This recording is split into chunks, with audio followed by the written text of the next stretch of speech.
Kunci yang selama ini aku pegang dalam hidup dan aku pengen share banget ke kalian biar 2025 kalian lebih glow up dan kalian bisa mencapai apapun keinginan yang kalian mau dan kalian bisa menjadi the best version of yourself. Hai guys, welcome back to my channel. Seneng banget hari ini aku bisa sharing lagi ke kalian.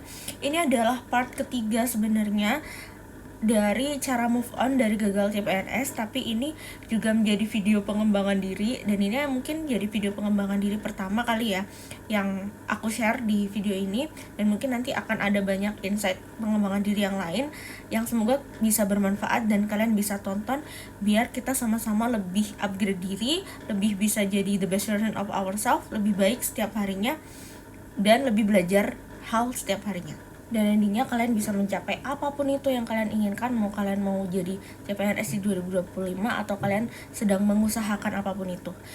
Dan di video ini aku mau bagi 5 hal yang selama ini aku pegang yang nganterin aku sampai di titik ini. Ini tuh jadi refleksi aku juga ya di akhir tahun 2024 kemarin dan awal tahun ini, apakah aku tuh masih selalu memegang prinsip ini atau enggak gitu. Apa sih Kak 5 kunci itu? Yang pertama nih, aku tuh selalu percaya bahwa our success depend on our belief. Ingatkan diri aku dengan kata-kata your belief shape your thought shape your word shape your action, and your action shape your reality.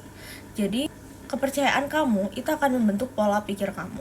Bahwa di otak kita tuh ada bagian yang namanya reticular activating system, yang dimana dia tuh nggak bisa membedakan antara yang reality dengan yang bias gitu. Jika kita percaya apapun itu hal yang imaginer, di otak kita tuh nggak bisa membedakan itu tuh sesuatu yang imaginer apa enggak. Makanya banyak kemudian konsep-konsep law of assumption dan sebagainya, karena memang kita akan menarik hal-hal yang kita percaya gitu. Dan aku selalu menggunakan itu sebagai prinsip hidup gitu, dan akhirnya aku juga bisa mendapatkan apapun yang aku mau dari yang aku percaya itu.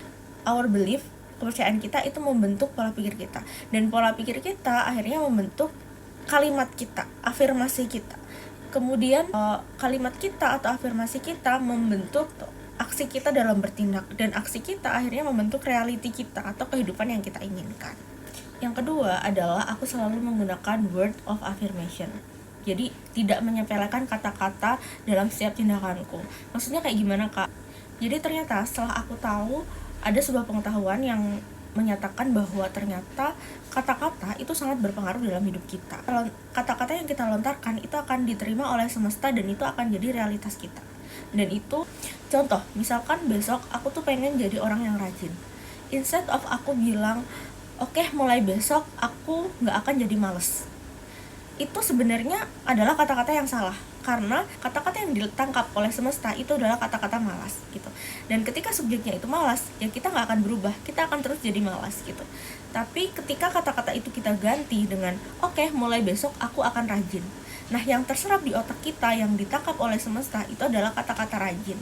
Ketika itu kemudian subjeknya adalah rajin, itu akan membuat kita akhirnya lebih terstimulasi untuk melakukan sesuatu yang membuat kita rajin gitu. Jadi otak kita tidak menyerap kata-kata malas lagi. Tidak ada lagi kamus malas di otak kita, karena yang terstimulasi adalah kata-kata rajin. Lia adalah orang yang rajin. Itu sebenarnya hal kecil, tapi kayak aku baru tahu dalam 5 tahun, atau aku tahu itu 5 atau 6 tahun yang lalu, dan kemudian aku akhirnya mengubah banyak kata-kata dalam hidupku menjadi kata-kata yang lebih positif. Yang ketiga adalah don't let the people define your success.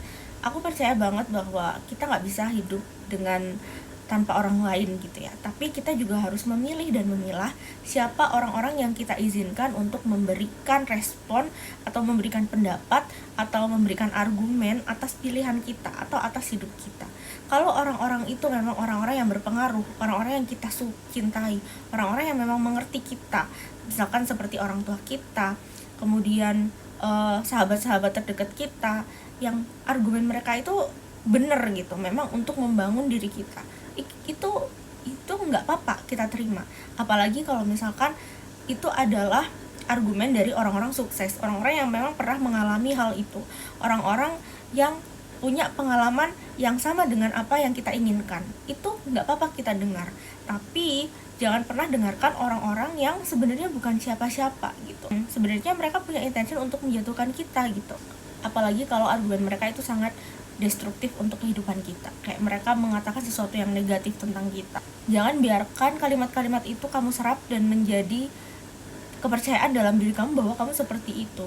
Karena yang harus kamu tahu adalah when they say something about you, it is not you, but it is the mirror of themselves. Aku selalu percaya itu, bahwa ketika orang lain mengatakan sesuatu tentang kamu, itu sebenarnya bukan diri kamu, tapi itu adalah cerminan diri mereka. Cerminan gimana mereka merefleksikan diri mereka sendiri. Dan kita tuh juga gak mungkin akan dilihat oleh orang yang di depan kita. Misalkan hidup tuh kayak lomba lari ya. Kita udah sampai di sini nih. Kita nggak mungkin dengan kita lari, kita sambil lihat ke belakang dan kita nyinyirin orang yang di belakang gitu. Pasti kita akan fokus ke yang di depan. Gimana kita bisa mencapai sesuatu yang lebih lagi. Gimana sih orang di depan kita tuh bisa lari lebih cepat dan kita bisa menyusul itu. Nah, makanya kalau kita lihat bahwa ada banyak orang yang nyinyir di kehidupan kita, itu berarti posisi mereka ada di belakang kita, bukan di depan kita, kayak gitu. Itu sesederhana analogi lomba berlari kayak gitu. Jadi stop buat dengerin orang, toh juga mereka itu hanyalah seseorang yang tahu setitik kecil dari semua kehidupan kamu, yang tahu semua tentang kehidupan kamu, yang menjalani hidup kamu, yang tahu kapasitas kamu, yang mengerti kelebihan-kelemahan kamu, semua itu adalah diri kamu sendiri. Stop hear the talks of other, but hear your inner voice. Jadi lebih baik kamu mendengarkan inner voice kamu mendengarkan apa kata lubuk hati terkecil kamu. Yang keempat, ini tuh sebenarnya masih ada hubungannya dengan yang ketiga tadi, tapi ini lebih ke gimana kita punya prinsip ke diri sendiri, bahwa belajarlah untuk kita lebih banyak untuk memprioritaskan diri sendiri daripada mengikuti kan ajakan orang lain. Harus nge-value diri kita dengan cara nge-value waktu kita, bahwa waktu kita itu adalah sesuatu yang jauh lebih berharga dari uang, dimana waktu itu menjadi resource terpenting kita untuk kita bisa mendapatkan apapun yang kita mau gitu. Jadi cara kita mem-value diri kita, cara kita mem-value waktu kita adalah dengan kita lebih banyak untuk memprioritaskan diri kita sendiri daripada orang lain. Dan itu pasti yang harus kita korbankan adalah kita harus nggak enakan ke orang lain untuk menolak ajakan orang lain dan sebagainya. Tapi kamu harus selalu percaya bahwa when we say no to others, it means that we say yes to ourselves.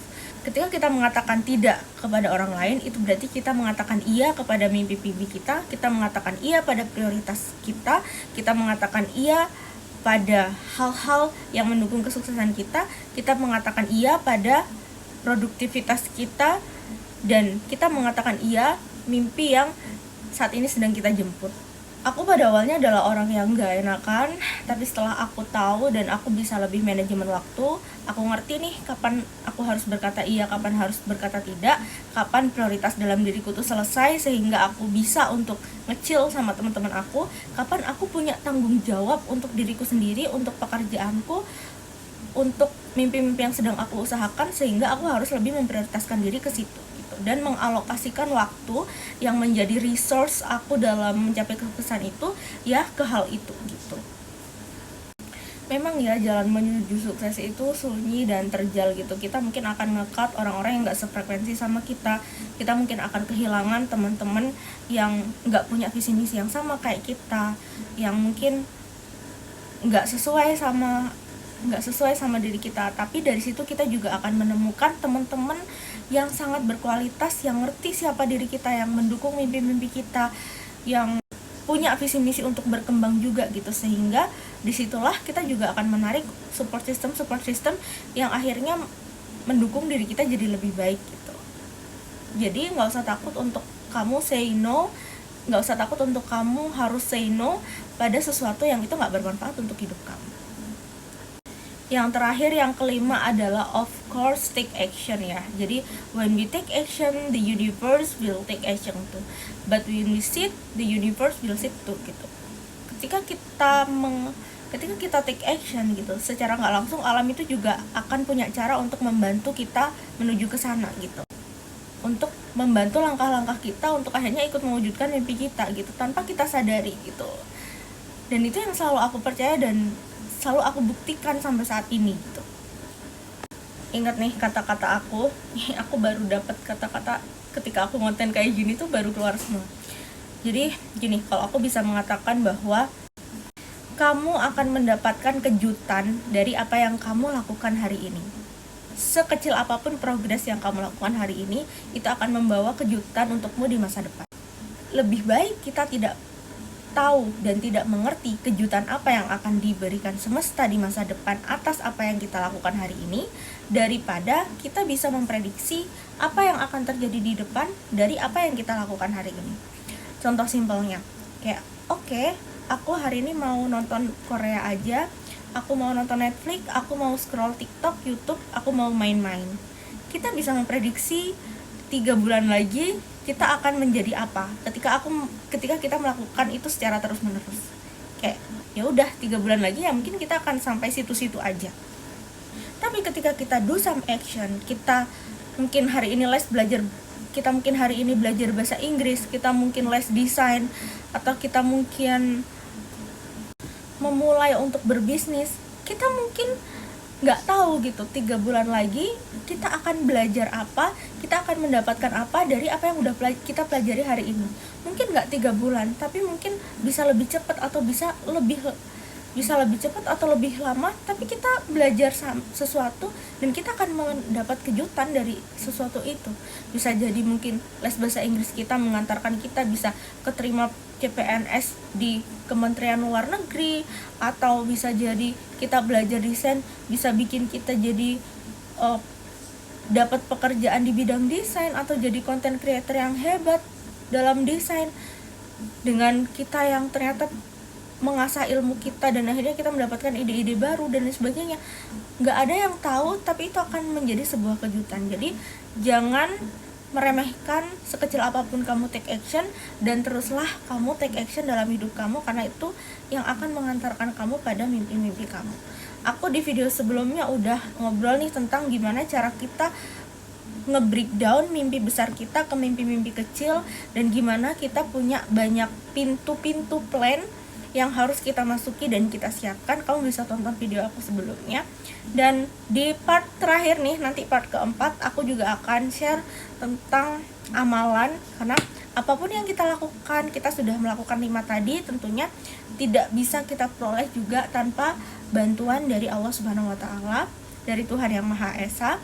Jadi aku selalu memegang itu sangat teguh gitu ya, aku selalu percaya itu, sehingga aku tidak pernah mengandalkan usahaku sendiri, tapi aku selalu menyerahkan juga pada Tuhan untuk ikut juga untuk membantu usahaku, karena terlalu sombong ketika manusia mengandalkan usahanya sendiri. Oke, jadi kalau kamu mau tahu part 4 itu seperti apa, dan kamu juga mau video-video pengembangan diri atau video edukasi CPNS, atau video nanti aku share materi-materi CPNS, jangan lupa klik tombol subscribe dan nyalain loncengnya biar kamu gak ketinggalan video dari aku. See you next time.